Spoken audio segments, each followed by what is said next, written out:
word of the Lord came to Jonah, son of Amittai. Go to the great city of Nineveh and preach against it, because its wickedness has come up before me. But Jonah ran away from the Lord and headed for Tarshish. He went down to Joppa, where he found a ship bound for that port. After paying the fare, he went aboard and sailed for Tarshish to flee from the Lord. Then the Lord sent a great wind on the sea, and such a violent storm arose that the ship threatened to break up.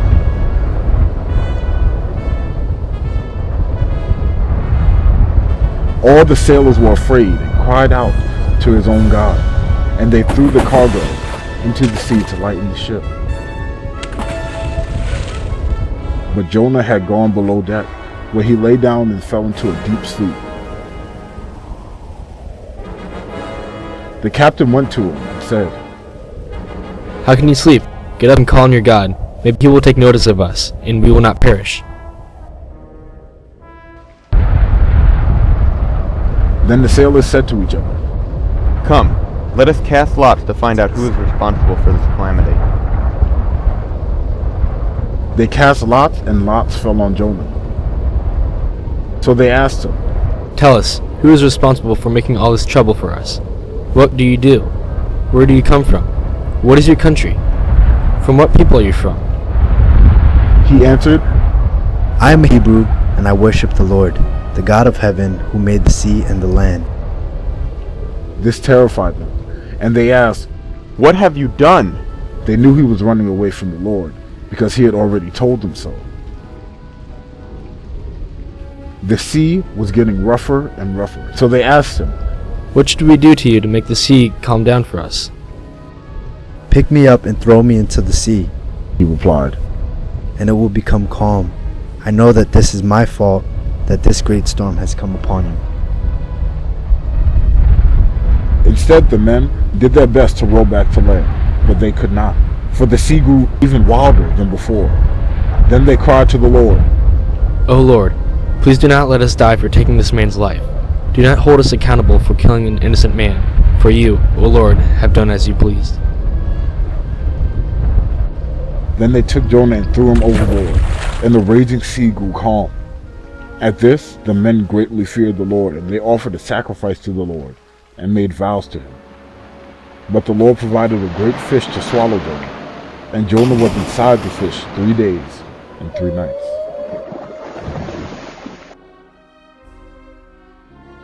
From inside the fish, Jonah prayed to the Lord his God.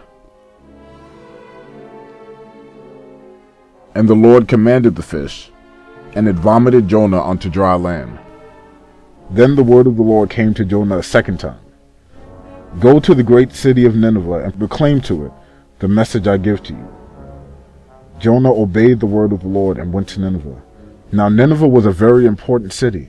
A visit required 3 days. On the first day, Jonah started into the city. He proclaimed, 40 more days and Nineveh will be overturned. The Ninevites believed God.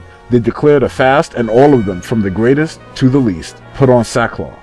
When the news reached the king of Nineveh, he rose from the throne, took off his royal robes, covered himself with sackcloth, and sat down in the dust. Then he issued a proclamation in Nineveh, by the decree of the king and his nobles. "Do not let any man or beast, herd or flock taste anything. Do not let them eat or drink, but let man and beast be covered with sackcloth. Let everyone call urgently on God. Let them give up their evil ways and their violence. Who knows, God may yet relent and with compassion turn from his fierce anger so that we will not perish." When God saw what they did and how they turned from their evil ways, he had compassion and did not bring upon them the destruction he had threatened.